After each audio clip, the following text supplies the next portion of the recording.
We're live. Welcome to a newest edition of China EVs and More podcast with Tu Lee back in the United States. What Lei and I discussed today is based on our opinions and should not be taken as investment advice. Anyone who's keen to ask us any questions, feel free to leave them into the comments section.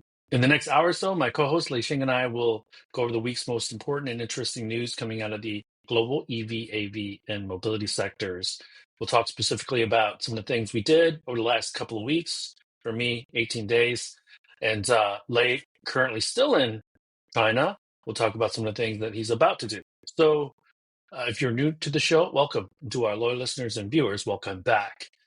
We ask that you smash the subscribe and like buttons and help us get the word out to other enthusiasts who want to know more about what's going on in China and how it affects the world. My name is Tu Lee. I'm the managing director at Shanghai Auto Insights, a global management consultancy that helps organizations bring innovative and tech-focused products and services to the transportation and mobility space.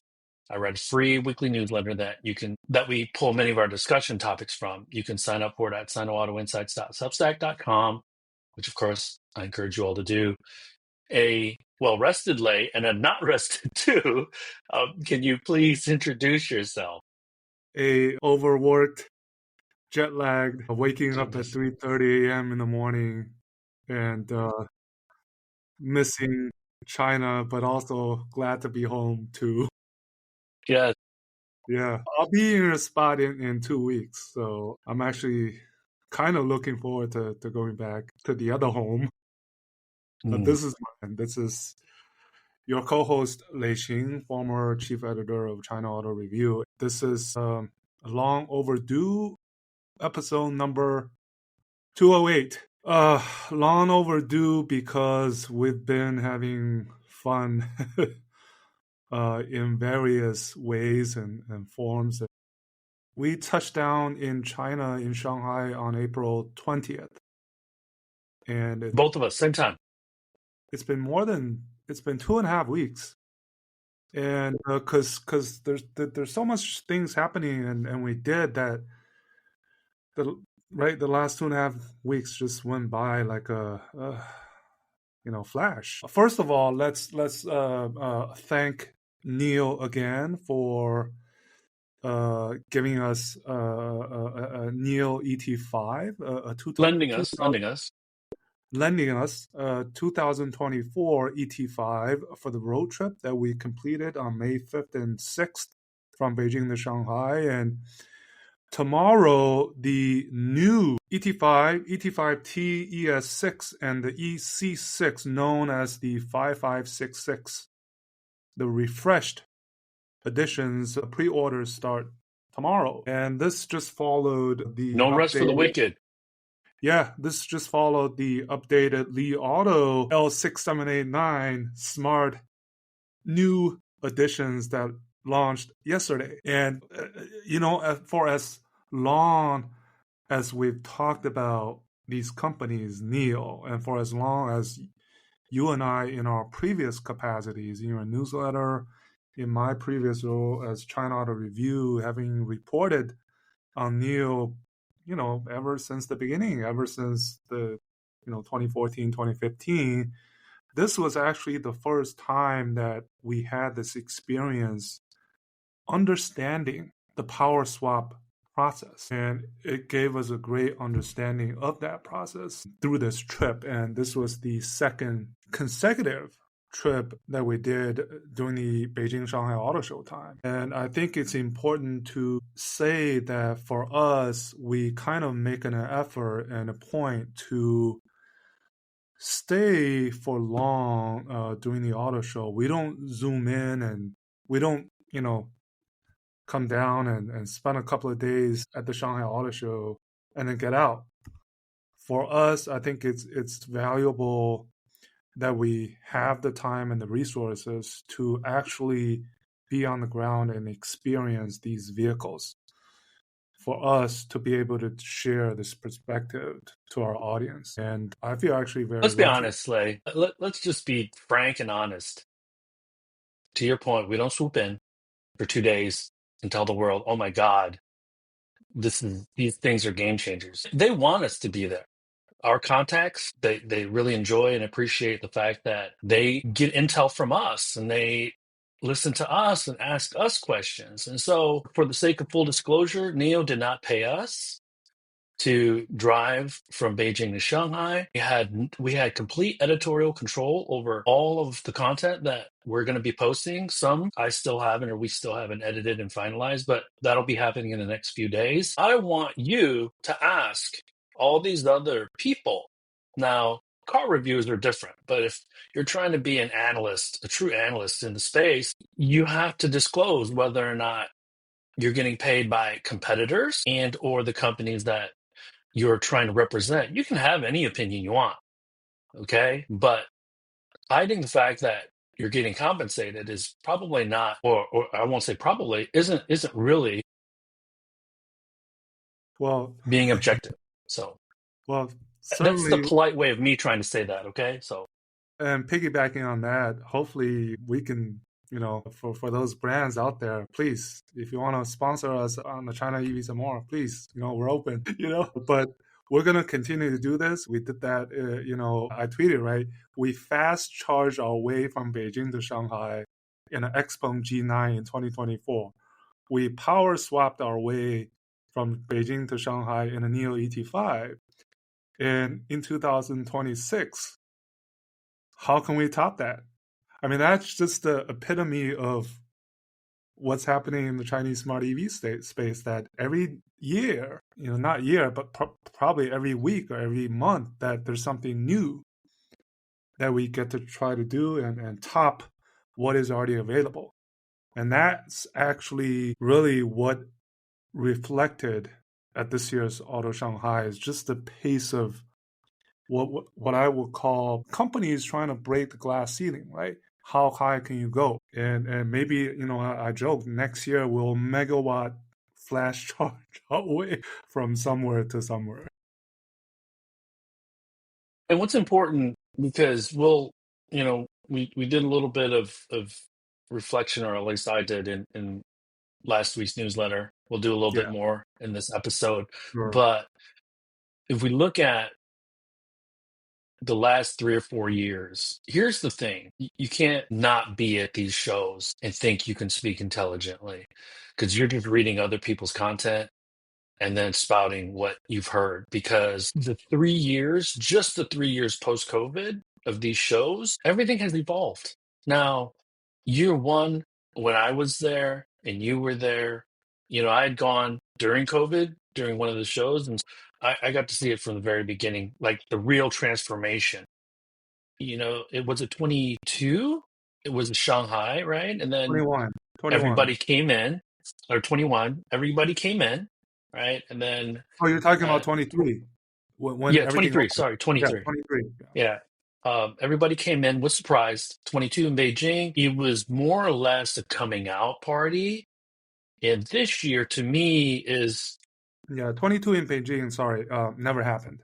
So, yes. So 21 is what I meant when the woman jumped on the Tesla. I always get those 2 years confused, because to me, that 2.5 years when I was in China was kind of a blur, because those are the COVID years. But so last year was the coming out party for the Chinese EV makers. And then this year, there's a maturity about these companies and a confidence that the products do stand with the foreign automakers outside of China. So that's the other part I want to emphasize. I think they began to be confident last year, and now we see complete confidence in their products, that they're world class. The second thing is that there was a bit of shell shock, continued to be shell shock last year, for the foreign automakers, and you really, really saw not much effort from them. But this year, you saw Volkswagen, Audi really come, and Buick, to give them credit, Cadillac as well. They were the foreign automakers that tried to make a splash this year, and I think they had levels of success. I'd love your thoughts on that. They had levels of success because Buick, Volkswagen, they both showed off concepts. Buick's vehicles for the future, the Electra sub brand, I thought those concepts looked great. Now, can they execute interior and exterior and user experience? That's the key. But we've all seen these foreign automakers now partner locally. The GM brands with Momenta on the intelligent driving, Volkswagen with Xpeng and Horizon and things like that. And so that should help them move faster, okay? Because they can't make these things, quote unquote, in the time frame needed to put vehicles on the road that can be competitive with the Chinese. Now, with the Chinese, and again, give me 30 more seconds to kind of talk through this evolution, Lei. There seems to be this maturity, but also this blandness because everything on the exterior design is looking more and more similar. And then from a feature set standpoint, there aren't that many differentiators because everybody's using Snapdragon, everybody's using Orin, and it's like which version is the latest. That's why Neo is launching these new ET5. That's why Li Auto, because that's what's going to get you sales. And every 6 months, there's always a new a new version of a vehicle, a refresh, or a price cut. And the only feature currently due to the price war that matters to a lot of people is value, is the price. And we'll likely see a bit more maturity in the brand next year in Beijing because that's really the only way you're going to start to differentiate yourself. You know, trust in the brand. Hopefully, late next year, we'll also see in Beijing a whittling down of some of these brands because the weaker brands can't attend, they can't afford to, they might be strapped for cash, things like that. So, you know, what do you think? Do you agree, disagree? What parts do you agree? Yeah, What parts do you disagree? 100% agree. I mean, if we look at, I think talking about the Shanghai Auto Show is as important to talk about who made it as it is important to mention who did not make it. And right, we see the evolution. The hi-fis this year was Neta, and even the big foreign automakers, Hyundai, Kia, Jaguar Land Rover, Polestar, some others. There's quite a few brands that were in Beijing that were not here, and also I think Tesla. one, yeah, well, Tesla is one entire topic that we can spend days on, but also one of Xiaomi the was there but narrative wasn't of there. who wasn't here was Xiaomi CEO Lei Jun, and he chose not to come here because of probably everyone knows what happened. Because last year Xiaomi and him basically kidnapped the Beijing Auto Show and took over the narrative of the new models. And then the year before, so if we look back the last 3 years and focus kind of on the foreign automaker perspective, is 2023, the keyword was the shock. And then 2024 is the keyword is accumulation. Because they had that shock, they made the decisions, Volkswagen investing into Xpeng, Stellantis into Leapmotor, etc., etc. And 2025 was sort of a counterattack.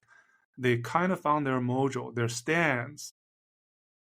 There were more people visiting and checking out the cars. I went to all the big reveals of not the reveals, but the important cars at ABB, the four-letter Audi E5 Sportback, the Mercedes locally produced CLA L, and the BMW iX in the concept form, but with the locally developed software behind that Panameric iDrive. And then remember, I think in 2023, it was that when Zeekr had the X, and you compare it to the Audi stand, there was nobody at the Audi, but there was people waiting to get into the X. But this year, I noticed all the foreign brands, the Volkswagen, because they had this so-called in China for China models. And I think that the consumers, the visitors, they were piqued. So I think that mojo came back. I think I was at the Volkswagen Group media night and I talked to Oliver Blumer a little bit, and he told me something that was really interesting. Was he feel that the three Volkswagen ID, the Era, Aura. Evo, and Aura from the three different joint ventures, as well as the Audi, not only the E5 Sportback, but the four rings Audi A6L e-tron, because they have, in terms of design, in terms of the local content, in terms of, let's say, Momenta, in terms of Huawei, they're on these vehicles now. They've capitulated to the Chinese tech company. And so the models they put out attracted the visitors. And it was interesting to sit in these vehicles. And just what I did was just sit in the back and hear these Chinese consumers. They go in, they talk about it. They think this is not worth it. This is nice. How much it could be. It kind of give you an idea and ask the question: are the foreign automakers back? But I think next year is really the ultimate test, because as we've seen, they're still losing money big time. They're still losing market share in China big time. But they have these products that they think will make that comeback, especially in the NEV space. I think that was one of the big narratives at the Shanghai Auto Show. I'd like to add, Lei, that always kind of played lip service to the where our products are for Chinese consumers. Bluma said this year that there is no global car, tastes are different, um, emerging trends are different, and I feel like the GMs and the Fords now get it and are very genuine about putting products on the road in China that really reflect Chinese taste, as opposed to shoehorning global features that are probably 5 years behind what's trending in China. I got some play for whatever reason. I got some play at the AmCham event that I was a guest of, where I said everybody and their mother has level 2 plus intelligent driving. And it's true. I can't really think of any player in China, foreign or domestic, that we take seriously, worth talking about, meaning, Lei, that doesn't have some sort of entry on the intelligent driving side. And luckily for us, we've tried most of them. So yeah, I think It is. there's there's more genuine, like we understand the importance of accommodating and designing for the Chinese consumer more than ever. It is incredible. Again, we emphasize the iteration and the growth and the development and the capability of these type of NOA, NOP, whatever you want to call them, how they can be so much better. A year's frame to compare does not do justice, right? Because that's a long, long time. And the NOP Plus we drove on ET5, the latest through the latest software was incredibly good Let's go through the on the highway. numbers. We left Monday morning. We got to Shanghai or Beijing, yeah, Shanghai Tuesday night about 8:30. I want to say I Hmm. dropped you off around 8:15, Hmm. 8:30. So we spent the night in Xuzhou, which was about uh, let's say 600 kilometers. We drove day one. You the night before swapped the battery out.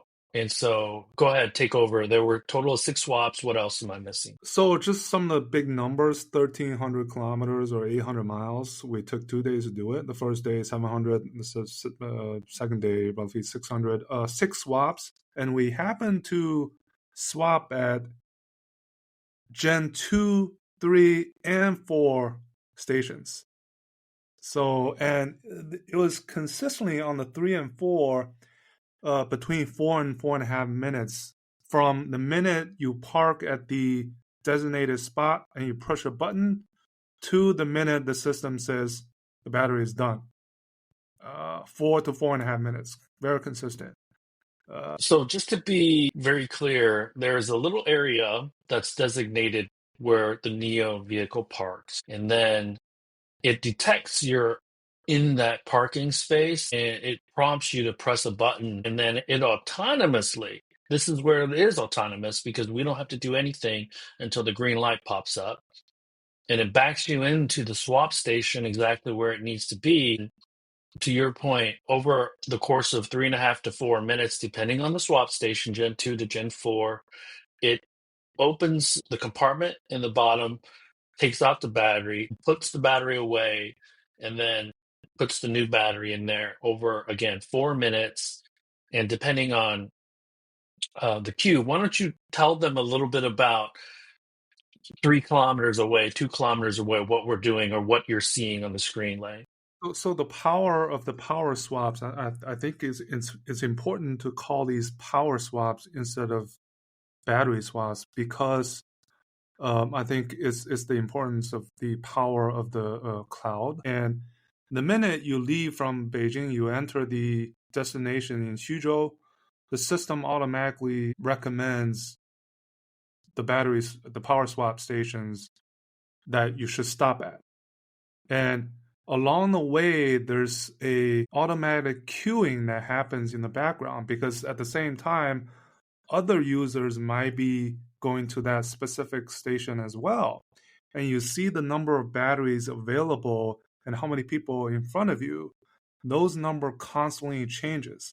But I think all the 6 swaps, with the except for one that we had to wait for another vehicle, was when we got there, we did the swap. We did not have to wait. And the system requires you once you're close about less than a kilometer, it automatically puts in an order. And then within 3 minutes, you have to start the swap, or they will cancel that order to be fair for other people who may be queuing. So this is, I think, the power of the cloud that to make it, very convenient and seamless. I don't know what the delay is between what it's showing on the screen inside the Neo with what's really happening at the power swap station, but let's assume that it was real time. The two things, the one thing that was I wasn't sure how to take was when the instrument panel has the CLTC estimate of range, and there was another number. Let's assume that's kind of the Neo real estimate The of real, range. Mhm. And there was probably a 10-15% delta between CLTC and real range. Depending on if the range was low, I think the number becomes more accurate or converges. So that was a little bit confusing to me, but that's me probably not understanding the Chinese part of But some as of the instructions. after the trip, I think as a, let's say, a owner of the vehicle and doing this long trip and doing the power swapping, I had the confidence that the vehicle will get to that power swap station with enough range left so there's no anxiety. Because there's enough of them. Yeah. So I think that's the peace of mind that I had. That again, not only that, but just starting off the trip and never worrying about range anxiety because we trust there's over 3,300 stations and growing, and they're pretty much along the expressways. If Well, in the service areas, if not at least close to the the expressways. let's explain that. So we took, because we were specifying Xuzhou as our stop, we started on the G3. So for Which is folks in the the United Beijing States, Taipei expressway. yeah, the Beijing Taipei Expressway, Beitai, right? And Jingtai.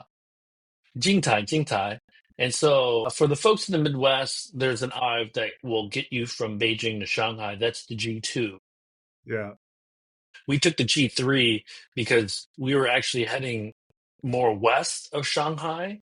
And so once we got onto the G2, that was the main highway to Shanghai. So one would assume that those two roads, probably the most popular to get down to Shanghai from Beijing, are going to be filled with swap stations. I don't believe the rest of China is supplied like that yet. Again, NIO is making calculations based on where their drivers are and where they anticipate sales to be, assuming that those swap stations will be populated in lower tier cities in this year and the coming years. I think is a safe Yeah, assumption. right after the Shanghai Auto Show and right before the holiday break, NIO achieved the county coverage in Guangdong province. Right, so they've been saying this for a while that by the end of this year, they want to achieve county coverage on the county level in I forget the number, but several provinces. I think at this point, Beijing, Shanghai, Guangdong, and probably another province has already achieved this county level coverage. And I'm hearing there are 3,300. It should be at least over 4,000 by the end of this year, and perhaps more. I may have forgotten the number, but again, continue to bed out the power swap network. And the important thing is, Firefly is not able to swap at any of these stations. But we saw Mona in a power swap station. Or Envo, sorry. Jeez. Envo. We saw an Envo. You're jet lag. Yeah, I don't normally make those types of mistakes. The one thing that I think is important for you to detail, Lay, if you will, is the inventory levels of each of these swap stations were different. There were 4 to 11, I think. So can you explain and talk about that a little bit? Yeah, once you swap out the battery, your battery could become someone else's battery. That's simply how it works. And then once it's swapped in, it'll be in that queue to be recharged. And we could be swapping in a battery that was recently swapped out by another user. That's the simple way of putting it. And sometimes the system will say, okay, because of the scare, this battery you're swapping in is not charged to that. Usually it's a 90% SOC. They're never charged to 100%. None of them. Yeah. So, but we never, I think all the batteries that we charged in showed 90 to 93%-ish SOC, which is about over 500 kilometers CLTC. It's the 75 kilowatt hour battery pack. And maybe you should also just mention that peculiarity that remedied itself on day 2, where it was telling us to go into city center. I think that's kind of worth mentioning. On day 1, actually. Yeah, Day on day one, one. all the batteries, power swaps, we had to drive about 6-7 kilometers from the expressway exit. Those are, again, automatically recommended by the system. And I did Because have you the night before, like, you had put presets in I to did have tell, the expressway and power swap prioritized. So could have been meaning that the stretch of you preferred the swap stations right off the highway at the rest stops, not in city center. or right on the highways, the service areas on the highways, right? Not Yeah. having to exit out of the expressway. That's what I meant. And So the reason that is a big deal is because think of having to drive 2 or 3 miles into Manhattan to swap. And you might not think of Suzhou as Manhattan, but there's 9 million people in Suzhou.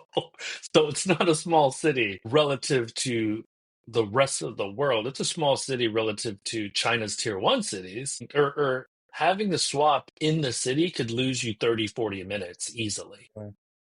but it was, again, no complaint. It was don't have to wait 30-40 minutes like we did last year for each fast charge. So that's the peace of mind. So and I'm gonna give us the championship belt. I don't know too many non-domestic Chinese analysts that have driven a total of 2,300 US miles or 2,300 miles using level 2 plus intelligence in China Yeah, that helped greatly. from 2 different brands.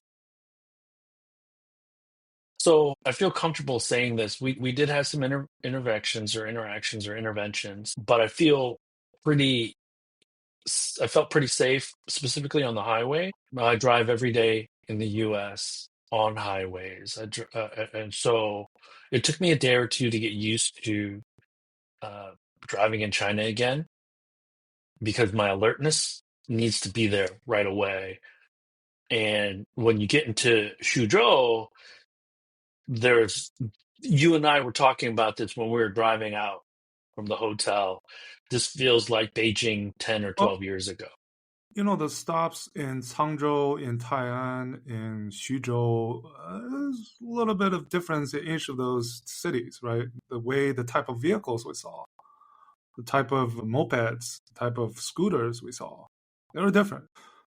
And remember when we went to that restaurant that we decided not to eat at, and you were driving, you had to take over because there were Yeah. so many mopeds.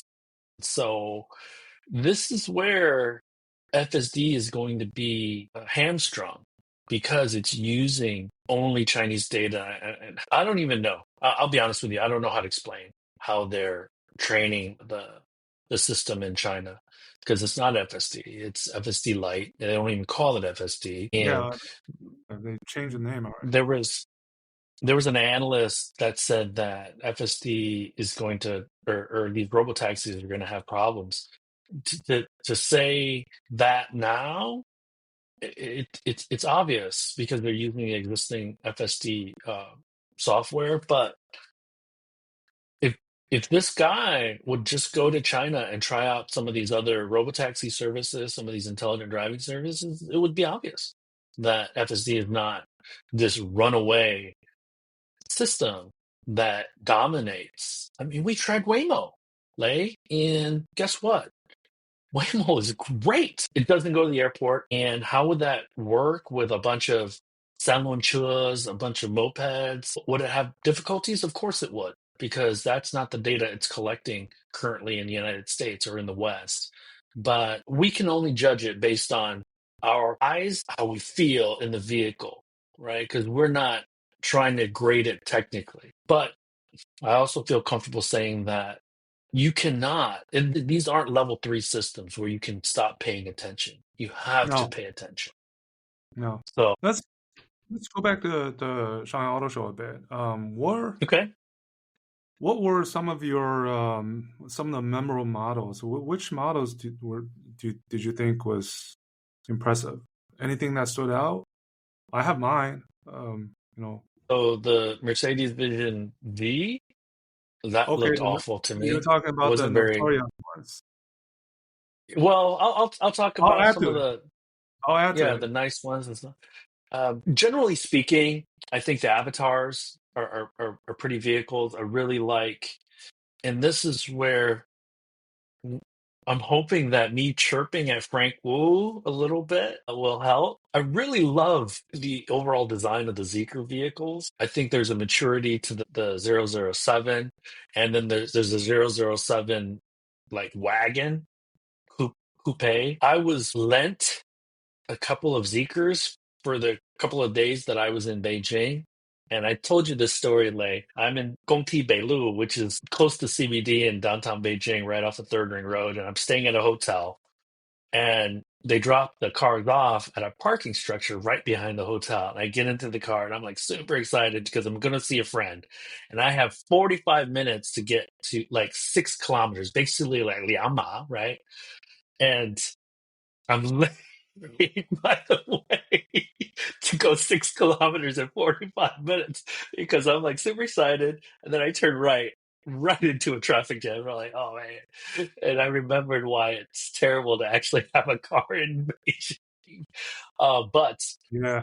when I was able to drive the car, oh man, the 007, big fan. And I also had a 009, the MPV, and it drove really well. It's very heavy, No, we've obviously, driven that but in the US already. So yeah. So I really like the Zeekr. The 9X was great. Again, the only thing that needs to be massaged a bit more is the front end, so that it's not so. It seems garish relative to the rest of the vehicle. And if you look at the 007 interior, the front console, I think it looks really mature. It was really well thought through, thought out. Now, I had also had a chance to sit down with Frank Wu and Stefan. You remember his last name, the head of design for Gila, Zeekr? Yeah. So, The and former talked to Bentley them head a of little design. bit about that.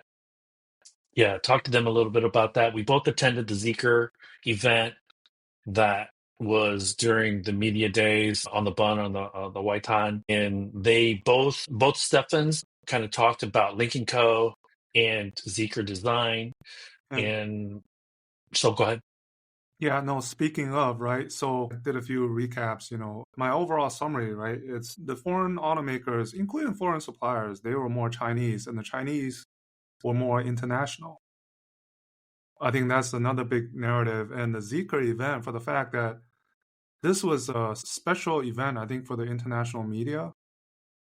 And if you look at all of the Chinese brands, the Cherries, Chang'ans, JACs, GACs, BAICs, NIO, the smart EV startups, the international presence, I think in recent memory, for me, I think it was incredible. Just the amount of foreign faces, foreigners that you saw. I think I have to go back to before the pandemic to see this many international faces. And that shows And let kind me of add the to that. globalization. Kerry invited 5,000 of their international dealer media to the show.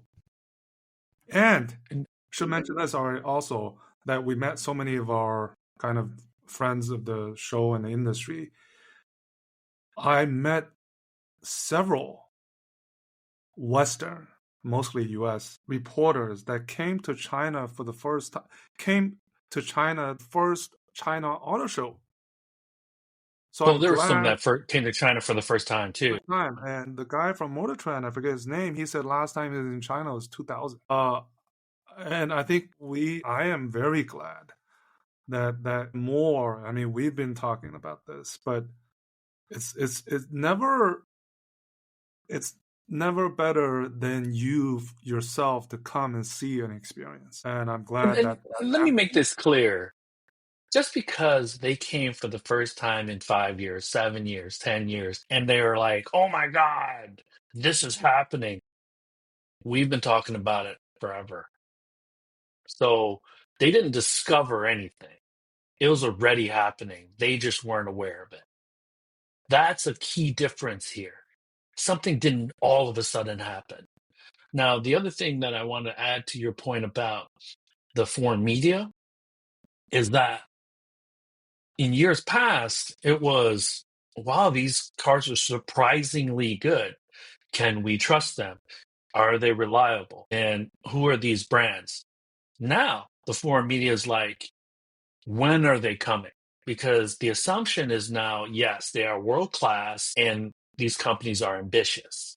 Now, the reality is that there's out of all these companies that want to go abroad, the ones that you have to look out for are Chery, which sells as Jayco in the UK and Australia in particular. I think it sells as Jayco in parts of Europe too. Zeekr, BYD, obviously, Xpeng, Neo to a lesser extent because they're still kind of struggling domestically. Li Auto also to a lesser extent, but who else would you, let's say, highlight that we'll see more of in the next 18, 20 months outside of China Leap besides those Motor. brands? Yes. Every, Okay. every single one of these brands. I think that there's some plans, some more aggressive, some reserved about being on more markets outside of China. Is whether it's the Chinese legacy ones or the smart EV startups. And since you mentioned Leap Motor, I think what's notable was that none of the French, Citroën and Peugeot, weren't at Right. Shanghai Auto, but Leap Motor's technology is likely to underpin some of their newer vehicles in Europe in the coming years, is my guess. Renault was not present at Shanghai Auto, but again, they were impressive in Paris during the motor show. And so yeah, to your point, it was good seeing these people that we see at the motor show circuit. And again, it was also very, very apparent who was missing, who seems to be prominent voices.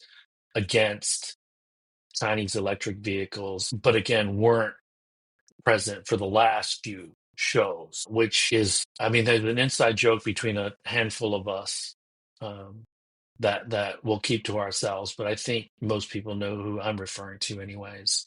And then Speaking of which, we should, because it's 9:50 right now, so I'll look to see if there are any comments, but I do want to advertise that you and I had the pleasure of sitting down. And again, we need to thank Neo for this because all I did was ask, and they said yes, no problem. So no one was compensated, but we went to a Neo house in Jing'ansi next to the largest Starbucks reserve in the world, and recorded a Max episode roundtable with Ethan Robertson, who, AKA, is Wheels Boy, Joe Shen from TechNode, Ed White or Edward White from the Financial Times, and we recorded for over 2 hours, Lay, and it yeah, was at a Neo house, and we didn't really talk about the auto show. We meant to talk about the auto show, but we got a lot more broad, and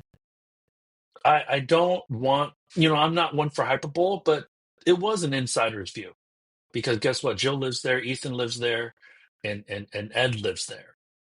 So it's we not we like we kind of outside live eyes for here. the first time. I'm sorry? We kind of live here. Yeah. Well, We're gonna be back again in the summer, so it's yeah, we'll always be like, back. Yeah, so we both have plans yeah. to be back in the summer. But yeah, That was really cool. We'll do some things behind the scenes, but that roundtable was more successful than I thought. Now, the video is gonna be a little bit the wonky longest because I'm not a videographer, I'm not a professional content guy, but the audio should be really good, which is the most important. we some of the stuff we talked extensively was one BYD, two we talked about Geely, Tesla? and just as we were talking about Geely, their Hong Kong listed arm Geely Auto Holdings acquired or made the announcement that they're acquiring Zeekr and making it private.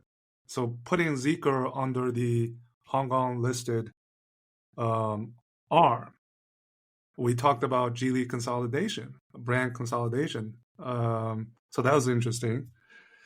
And yeah, that was long, to be honest. No, but But it was something we would do anyways because whether it's on DMs, we formalized it by recording it, but we talk like that to people offline all the time, and that's, I think, one of the big factors and bonuses of why people listen and watch is because we we do have access, I think, and I think respect amongst the people that we care about anyways, like, so it's, I think, because we're Asian, we're not as outwardly thumping our chests and tooting our own horns too much. That's not the Asian culture way, but we should do a little bit more of that just because we're out there getting it done and we're taking a lot more steps than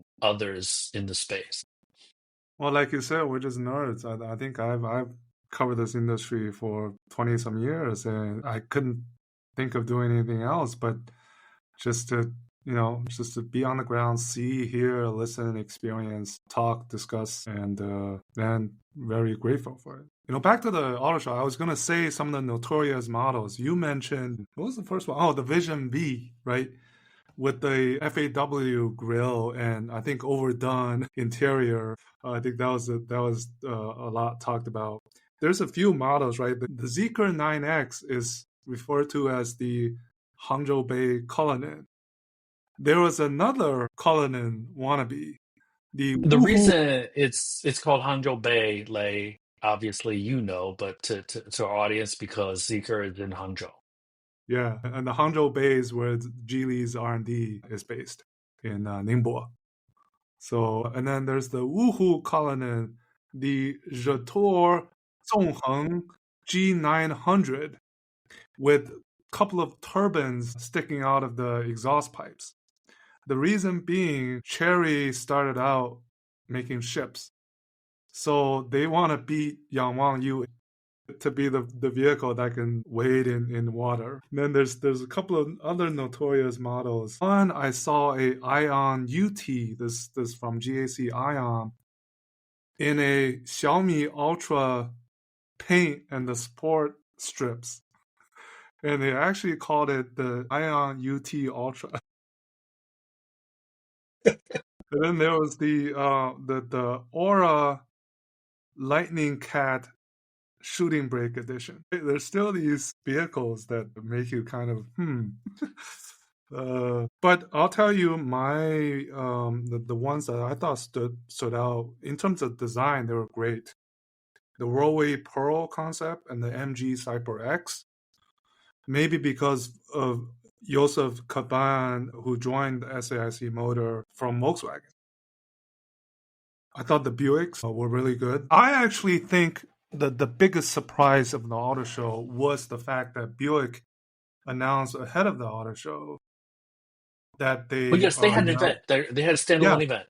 yeah, they announced this Xiaoyao architecture, this Electra sub-brand, the integration of Momenta, and there's three new concepts, right? They call it the precursor, the car, the SUV, and the ultra luxury and PV concept. I thought that was quite a big surprise to me because I didn't think that Buick was announced anything. There's a Pulse. Yeah, but this is not so much. I don't think it was so much a GM China kind of led event. It was a Shanghai GM. I think the Hmm. joint venture was a little bit more autonomy making these type of events. So I think they're doubling down. Volkswagen, obviously, not to mention the Japanese.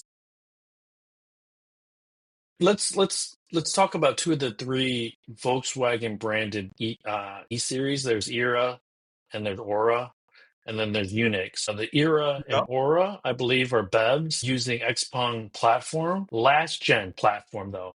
The ID Evo, as a matter of fact, is one of the first G9 platform-based vehicles. And then the ID Era is the big SUV with the extended range, E-Rev. Yeah, so that's an E-Rev, not a Yep, BEV. from I think Shanghai it's worth Volkswagen. And then kind of separating those.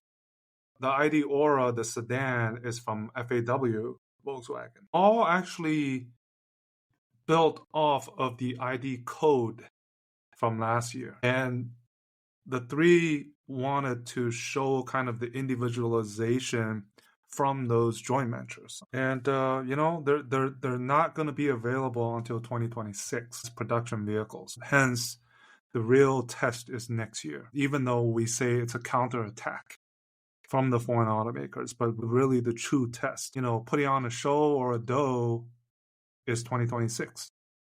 The goal has to be Lei because next year it's in Beijing. It has to be they're going to show production ready versions Mm-hmm. by the show. And it should be noted that I'd heard some rumors about the Beijing Volkswagen team, most of them having to move to Hefei now, or a lot of them. I won't say most. Mm-hmm. I think the Volkswagen Group is still trying to trim its forces or trim its staff in China because they're right sizing and there's currently way too many overhead to support the number of units that they're currently selling. Continue. Anything else on the Same car for side? Mercedes, same for BMW. Mercedes local, they're launching the locally produced CLA L. It's rather small, the interior space. In it. I did really, really like the BMW Neue Klasse, the panoramic iDrive, because you had to sign up to experience to have someone talk to you about there's the panoramic, there's several screens. I really like the way how the HMI with the user looking on the road without the HUD. So I think that's a huge bet that they have in the Chinese market. But again, localized production not happening until 2026. They're probably the best positioned, I think, of the ABB. to take advantage of the changes if they can reconcile pricing. But I also feel that the whole panoramic, because the Audi, Remember these, I think the number was 70% of the code was written locally, software, because they have to fit the Chinese market, Chinese consumer taste. Same sure, from but Volkswagen, right? the E5 has the whole panoramic. I mean, E5 had Yeah. monitors for the mirrors that bowed, like curved in, and that was a lot. I'll add two funny things. Cadillac, during their press conference, we can talk about that a little bit. There was a Ukrainian dancer. There was an unveil for the press event, and I was late because this was probably one of the most attended press events because they invited, what's the ping pong player's name? I forget. Oh, Chen something. the world champion. Yeah, I forget his name. Yes. So he is now a sponsor of Cadillac. So there was a car that had a tarp under it or over it. He was sitting inside the car and they unveiled the car and there's a dancer that slipped. And that moment went viral because they showed the dancer slipping and then panned to the ping pong player's face. And he was just kind of, like surprised look on his face. So that went viral. But I think for Cadillac, that was good. And then the second thing is on social media that went viral is the E5. That was recently viral. Yes. So, or Microphone. lack thereof. The front, oh my goodness. I don't even know why they bothered put anything in there. Speaking God. of, that puts it into huge comparison with the Envo L90, and Um, all they did at the show was showing the front. And I actually went over there and sat in it. I held up a sign, and I almost wanted to squeeze myself into the front, but I don't think they let me do it. But I mean, that thing was huge. But the question is, does that sell the Envo? no, to You me, know, that's not really a defining feature that's going to differentiate itself. I think that was the only thing they showed, and they show even Li Bian doing with a fishing rod, right? So I thought that was cool. And speaking of, right, the Cadillac Vistique looks like to be the first one adopting the Hesai lidar behind the windscreen, the front windshield, Using Momenta intelligent driving. and using a special glass supplied by Fuyao, okay, for that to work, for the lidar to work behind the windshield. Because on our trip, did you notice that the lidar on top of the ET5 was smeared with bugs? Hmm. And luckily, it did not affect the performance, but it's something that, right, these innovations that people are thinking of, right, to help with the performance. And then I thought Cherry. For those, really quickly, Lei, for those wondering who Fuyao Glass is, if you want to watch American Factory, it's a Netflix documentary.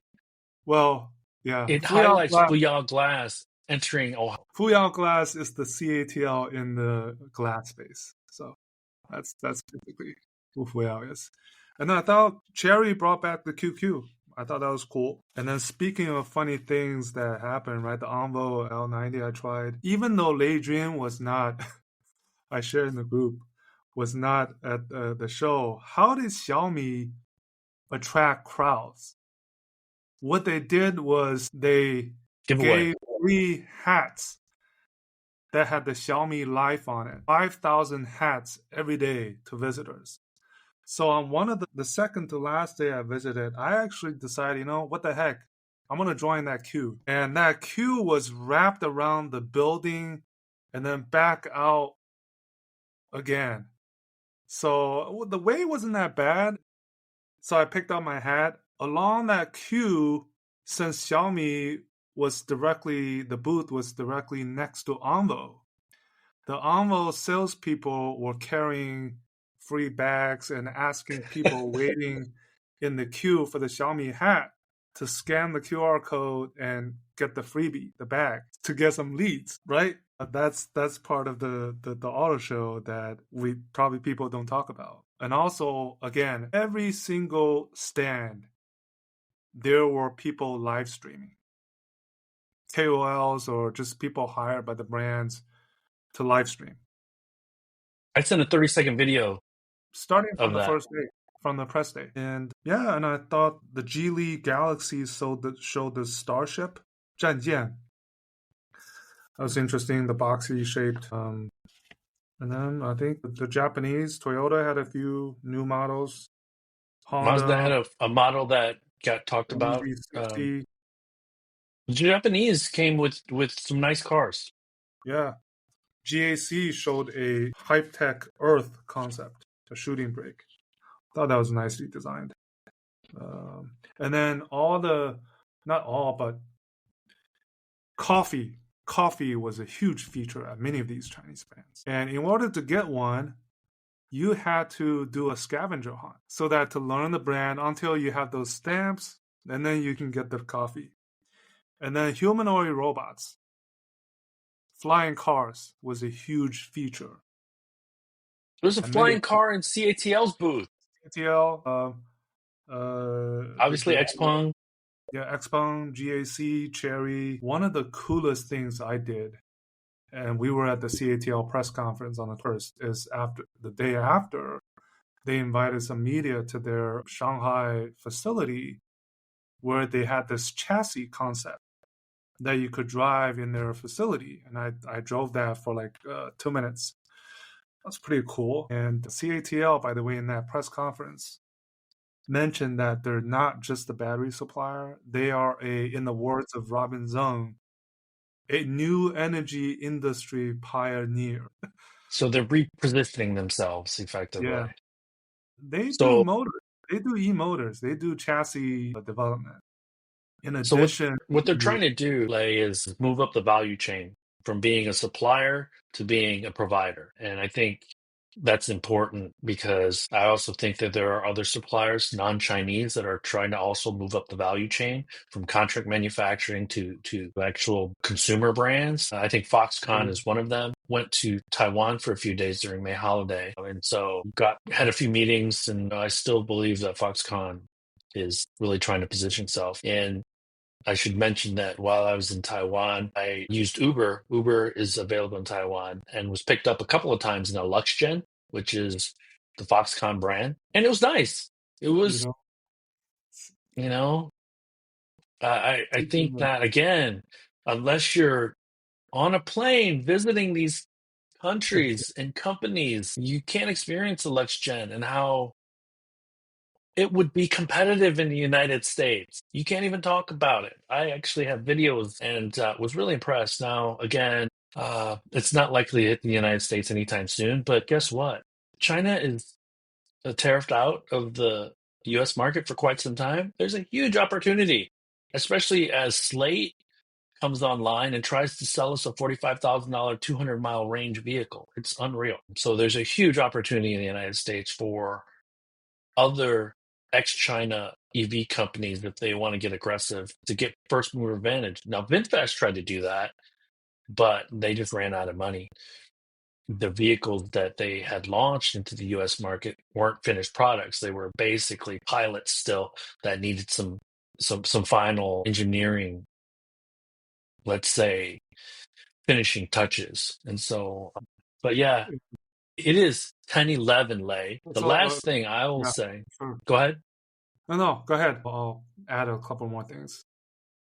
The last thing I'll say is I'm very, very, very shocked that media aren't picking up more the fact that Li Bin pulled out two chips from his pocket during his press event and announcing that the ET9 is going to use their own silicon starting later this year. Xpeng also has Oh, it's already announced on that it. they'll be using their. It's already So being delivered. So yeah, so the that as we're looking at trade talks this weekend between China and the United States. Is that going to be on the table? Because China's already restricting rare earths and minerals. And so these are probably the most important things with regards to high technology. Now, consumers goods, like everyday goods that you and I buy in the United States, that's very important to us as consumers. But from a strategy and global competition standpoint, it's got to be silicon, and it's got to be rare earths are two of the things that are on the table that need to be discussed. What wasn't there viral videos that came out of the US of people queuing up to buy the Insta 360? What was the model number? 5 or Oh, I don't something? know. All I know is that the Pocket 3 in China is sold out. And I just went one last night. She told me the same thing. 2 to 3 months. 没有货. No stock, zero stock. Yeah, I was gonna add, speaking of Uber, right? Just the last few days since the auto show, Uber announced deals with Momenta, Pony, and WeRide. And somebody actually joked that these three companies becoming the three concubines of Uber. So funny that these are collaborations outside of the US and China with an American company and three Chinese autonomous driving startups. And if you ask me who the hottest company at this year's Auto Shanghai was, the only company that come up is Momenta. Because I was at the press conference and the number of announcements they made, Buick, Cadillac, Toyota, Audi, Honda, and most recently with Uber. Cao Xudong, the CEO, he shared the number that was mind-boggling was 2022, they have one model on the market. This year, by the end of April, they will have a total of 136 models, either already on the market or are on order with their system. The first 100,000 vehicles for them, for their system to be delivered took 24 months. The next 100,000 vehicles, 6 months. The third 100,000 vehicles, 3 months. And one of the reasons was they were hot because they had this huge booth inside the OEM hall, thanks to many of the brands that they now exhibit. So, I mean, this company, I think, just even for us who's looking at the market for such a long time, that they just all of a sudden they just exploded, right? Out of nowhere. Well, I wouldn't say they exploded, Lay, because we've known about them for quite a while. They've just been under the radar, but they've been high profile because Toyota and GM have invested in them in the China market specifically. And so it makes sense that they would be part of a GM's portfolio of new products, Toyota's portfolio of new products. Now, that gives them a step ahead, but this tells me that they're prepping for an IPO or some They form are. of investment. They are. And they're going to be in the Mercedes CLA as well, the locally produced. That's Yeah. open secret. Now, will they make it to US roads? Likely not. Will they make it to Middle Eastern roads? Probably. In Mhm. European roads? Maybe. Strong relationships with the foreign brands give them a better chance of entering the foreign markets. But, they were high profile 5 or 6 years ago, and then they were pretty quiet as Pony IPO'd, as WeRide IPO'd, and they've kind of taken the place of like an Auto X as kind of second, third place within the robotaxi space. Deep Route is up there as well, but they have lesser profile, and I think Deep Route is also looking to raise some capital. Yeah. And then speaking of chips, right? The ET5 we drove has 4 Orin X chips. And Li Bin wants to save money. He mentioned how much money he could save by just putting on one Tianji 9311. I think that was the chip. And then the other company is obviously Horizon Robotics. They're going into more vehicles and collaborations. They just signed deals with Bosch, Conti, and Denso to provide. And interestingly enough, speaking of Buick, the other thing was surprising was Bosch is working with Qualcomm's 8775 chip on the Buick Electrics for the ADAS. That was the first time Buick actually said they're going to be the first to put in this Qualcomm's latest chip, ADAS chip. I think things are just being mixed up, right? It's going all over the places. Well, Competition. effectively, people are fighting. People are, you know, This is the thing. This goes back to the differentiation, right? And yeah, I got to run pretty soon. So sure, sure.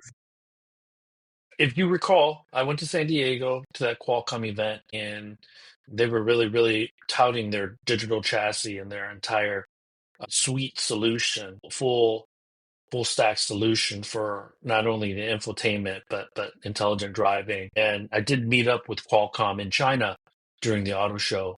So it should be noted that they're like Nvidia. They have 90% of coverage for the Chinese EV makers because what's running the infotainment in a lot of these cars, Snapdragon. And so they're touting the intelligent driving as well.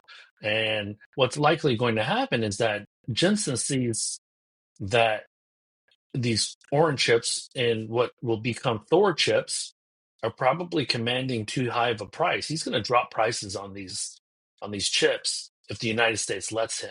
Now, the difference between an NVIDIA orange chip and let's say Horizon or a Chengxing Neo chip is that Neo is running 5 nanometers, and so they're still a ways behind NVIDIA, quite a ways, and it's still not proven that in Neo or an SMIC can really mass produce these at scale into hundreds of thousands of vehicles. And so I think that's really important to keep an eye on because the pricing of NVIDIA chips are likely going to get squeezed because of all these competitors that see NVIDIA as too powerful. And a way to differentiate yourself is probably not use the same hardware as your competitor.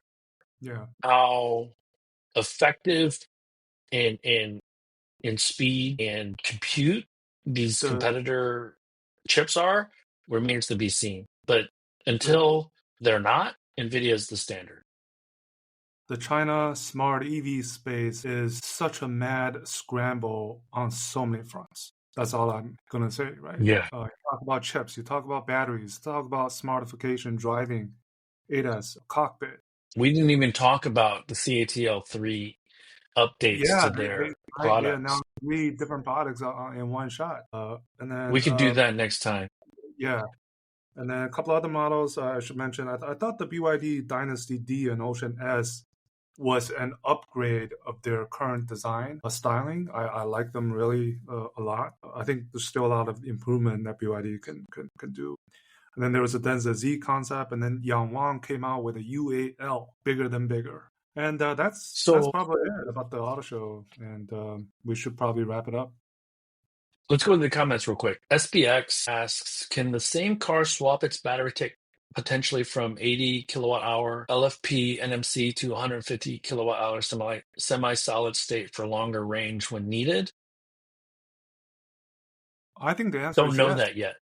I think the answer is yes. And Neil actually wants it to happen. And by the way, we didn't figure this out. There were 100 kilowatt hour batteries available in some of the swap stations, but I think all the six swaps were the standard 75 kilowatt hour batteries. Maybe we'll have to find out how we can do that, but um, I think the aim should be for you to be flexible enough to swap in a bigger battery for longer range. I don't see why that can't happen. I think it points to yes, but I do believe that there are software, hardware constraints that need to be thought through. From a software standpoint, uh, it definitely needs to be understood because the BMS now is dealing with a lot of different things. The battery management, I'm not saying it's impossible, but that would be the goal. I don't know how easy it is, SPX.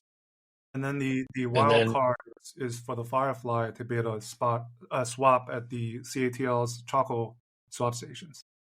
yeah, so his next question, or their next question, any news or time frame about Neo CATL battery swap partnership? What we do know is that on August 1st, was it, that the BAAS for the Firefly will be announced. So I think look for possible announce then of the CATL partnership. And then our friend of the show, Felix, we Which saw we him met. at Shanghai. Super, super enthusiastic about on the China EV space. His comments, I really want to drive with you next time, not just bumping into us. I'm so ready for that Max episode. I think he's referring to the roundtable episode. 2 hours, it's a luxury I cannot wait for. What a Exactly. treat. The luxury of listening to residents is amazing. Audio is the only thing that matters. Thank you, because I do have a face for radio. Thanks Thank for you so much. sharing the AUDI. Asleep at the wheel. So, hey, this was good. Your system worked the entire time, Lay? I think there was Well, only a couple of it's hitches. 33% uploading, so I have to leave it on. Oh, wow, that's it? Anyways, hey, everyone.